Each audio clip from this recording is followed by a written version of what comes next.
मला पाडण्यासाठी भाजपनं डमी उमेदवार उभा केला होता असा दावा धर्मराव बाबा आत्राम यांनी केला। आमदार मिलिंद नरोटे यांनी हा आरोप फेटाळलेला आहे। धर्मराव बाबा आत्राम यांचं विधान तथ्यहीन आणि चुकीचं असल्याचं नरोटे यांनी म्हटलं।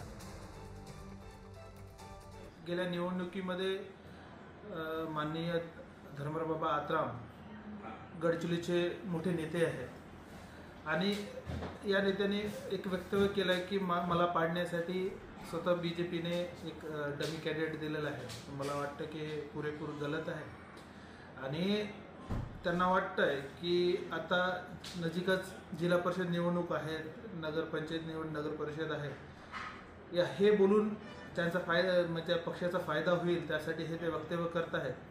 पण मी हे सांगू इच्छितो की आमच्या पक्षाकडून असं काही झालेलं नाही आहे। आमचा पक्ष एकनिष्ठपणे काम करतोय।